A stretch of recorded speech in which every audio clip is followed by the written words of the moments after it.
ప్రేక్షకులకి ఆ లలితాంబిక అమ్మవారి యొక్క అనుగ్రహం పరిపూర్ణంగా కలగాలన్న స్ఫూర్తి కోరుకుంటూ మనం ఈరోజు ఆగస్టు మాసంలో ద్వాదశ లగ్నాల వారికి మరియు రాసుల వారికి ఏ విధంగా ఉండబోతుంది, ఎటువంటి విషయాల పట్ల మీరు జాగ్రత్త వహించాలి, మరియు ఏ దేవతారాధన చేసుకోవాలి, ఏ విషయాల్లో బాగా కలిసి వస్తుంది అనేటువంటి విషయాలు చెప్తుంది నేనైనప్పటికీ కూడా చెప్పేసిన సాక్షాత్ లలిత అమ్మవారిగా భావిస్తూ ముందుగా అసలు గ్రహస్థితి ఎలా ఉంది.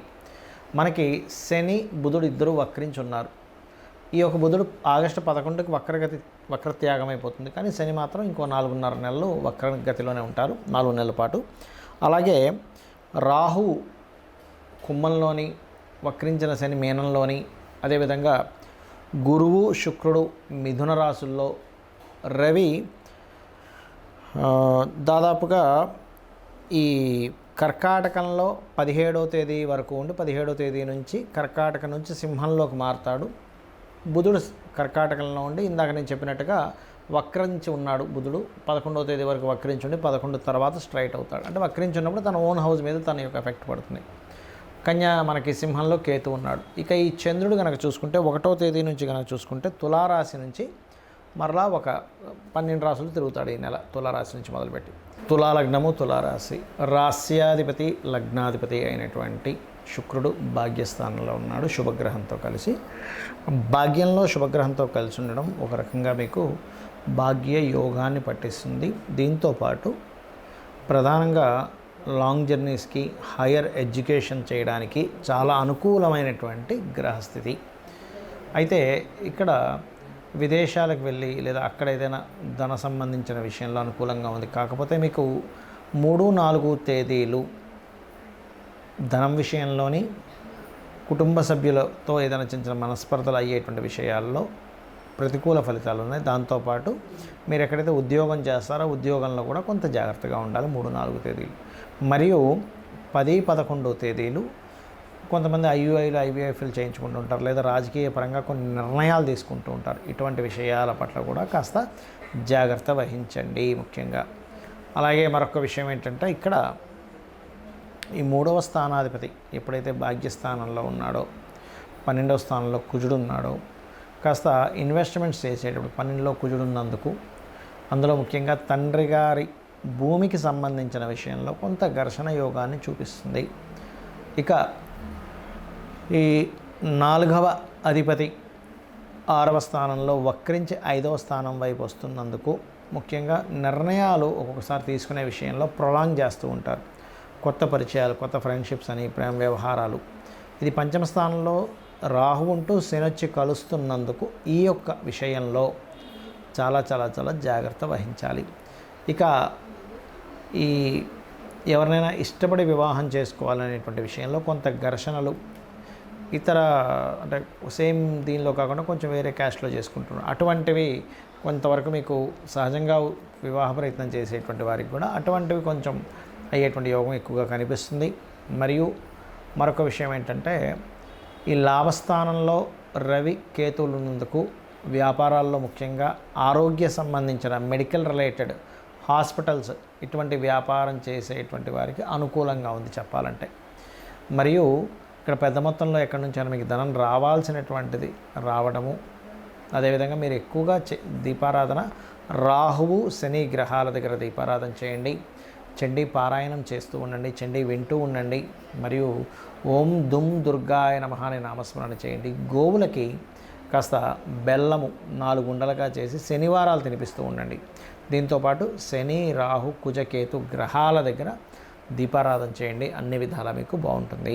జాతక చక్రాన్ని చాలామంది కేవలం గోచార ఫలితాలు మాత్రమే రూల్ చేస్తాయనుకుంటారు. గోచార ఫలితాలు కొంతవరకు రూల్ చేస్తాయి. మిగతా నవగ్రహాలు ఇక్కడ చాలామందికి ఏంటంటే అపోహ, ఏమంటే శనే బాధనిస్తాడు అనుకుంటారు. కాదండి, ప్రతి గ్రహము కూడా మనకి చక్కగా మంచి పని చేసి పెడుతుంది, ఇబ్బంది ఇస్తుంది. అంటే ఎలాగా ఇబ్బంది అంటే తన స్వయంగా తన ఇష్టం వచ్చినట్టుగా ఇవ్వడం కాదు, మన కర్మ పూర్వజన్మలో చేసుకున్నటువంటి కర్మ ఆధారంగా ఆ యొక్క ఫలితాలు జరుగుతూ ఉంటాయి, గుర్తుపెట్టుకోండి. అయితే ఇక్కడ మీరు గమనించినట్లయితే ఈ యొక్క గ్రహాలు ఏవైతే ఉన్నాయో ప్రధానంగా మన చూసుకోండి, మనకి నవగ్రహాలు రవి నుంచి కేతువు వరకు ఆ ఉన్న కండిషన్ బట్టి, అంటే ఉదాహరణకి మీరు లైఫ్లో ఎప్పుడు బాగా డిప్రెస్గా ఉంటున్నారు, ఎదగలేకపోతున్నారు అంటే మొట్టమొదటిగా మీ లగ్నాధిపతి ఎవరో గుర్తించండి. లగ్నాధిపతి ఎవరో ఆ యొక్క అధిష్టాన దేవతకి దీపారాధన చేసుకోవడము, లేకపోతే 12 లగ్నాల్లో ఏ లగ్నమైందో ఆ గ్రహానికి దీపారాధన చేస్తే ఖచ్చితంగా మీరు పేరు ప్రఖ్యాతులు సంపాదిస్తారు. దాంతోపాటు రవిగ్రహం ఎలా ఉందో చెక్ చేసుకోవాలి. మీకు మీరుగానే చూసేసుకోవచ్చు. ఇది మనమేమి దాని గురించి పెద్ద లక్షలు వేలు ఖర్చు పెట్టాల్సిన అవసరం లేదు. మీకు మీరుగానే నెట్లో కొడితే మీ లగ్నం ఏంటంటే డేట్ ఆఫ్ బర్త్ టైం కొడితే మీ లగ్నం వచ్చేస్తుంది. మీది ఫలానా లగ్నము, మీ లగ్నానికి అధిపతి దాని వస్తుంది. అంటే ఇప్పుడు మీకు తెలియదు అనుకోండి, ఉదాహరణకి మేషము అనుకోండి, మేషానికి వృశ్చికానికి కుజుడు, కుజగ్రహం దగ్గర, వృషభానికి తులాకి శుక్రుడు, బుధుడు, మిథునానికి కన్యకి బుధుడు, కర్కాటకానికి చంద్రుడు, సింహానికి రవి, ధనుర్మీన లగ్నాలకి గురువు, రాసైన లగ్నమైన గురువు అవుతాడు. మకరము మరియు కుంభానికి శని. దీంతోపాటు లగ్నంలో ఒకవేళ రాహు కానీ కేతు కానీ ఉంటే వాటికి కూడా చేసుకోవచ్చు. లగ్నంలో ఏదైనా గ్రహం ఉంటే ఆ గ్రహ ఆరాధన, ఆ గ్రహానికి దీపం పెట్టుకుంటే కూడా మీరు లైఫ్లో ఎదుగుతారు. అదేవిధంగా మీ ధనాధిపతి ఎవరు, ఎంతసేపు ఎల్నాడ్సిని వచ్చిందండి, కాల్సప యోగం ఉందండి అందుకే నేను ధనం సంపాదించట్లేదు కాదు.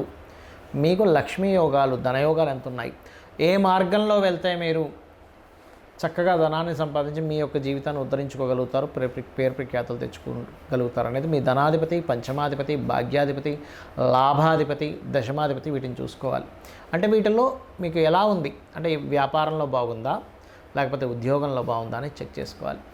అదేవిధంగా మీరు మీ యొక్క జన్మజాతకంలో ఒక్కొక్కసారి చూడండి, అన్నదమ్ములు సహకరించాలి, లేకపోతే మీరు చేసే ఏ ప్రయత్నమైనా ఫెయిల్ అవుతూ ఉంటుంది.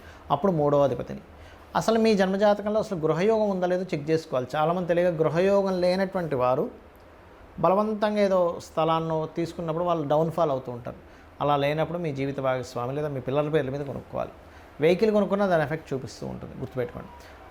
ఒక యోగం ఎప్పుడుంది, ఎప్పుడు తీసుకోవాలనేది ఒక ఎత్తు అయితే ఉంటే కనుక అందులో ఏ ఫేసింగ్ తీసుకోవాలి, ఫేసింగ్ ఈజ్ మోస్ట్ ఇంపార్టెంట్. ఇక్కడ 4 ఉండేటువంటి ఈస్ట్ వెస్ట్ నార్త్ సౌత్ 4 మంచివే, కానీ మీకు ఏది పనికి వస్తుంది ఈజ్ మోస్ట్ ఇంపార్టెంట్. అదేవిధంగా సంతాన అభివృద్ధికి ఏం చేయాలి, మీకు వివాహ సంబంధించిన సమయాలు ఎప్పుడు కరెక్ట్గా ఉన్నాయి, ఎప్పుడు సరైన సమయాలు కదా తెలుసుకొని వివాహం చేయాలి. ఊరికే పాయింట్లు కలిసాయి ముహూర్తాలు పెట్టేసుకుందాం ఇవి కాదండి, గుర్తుపెట్టుకోండి.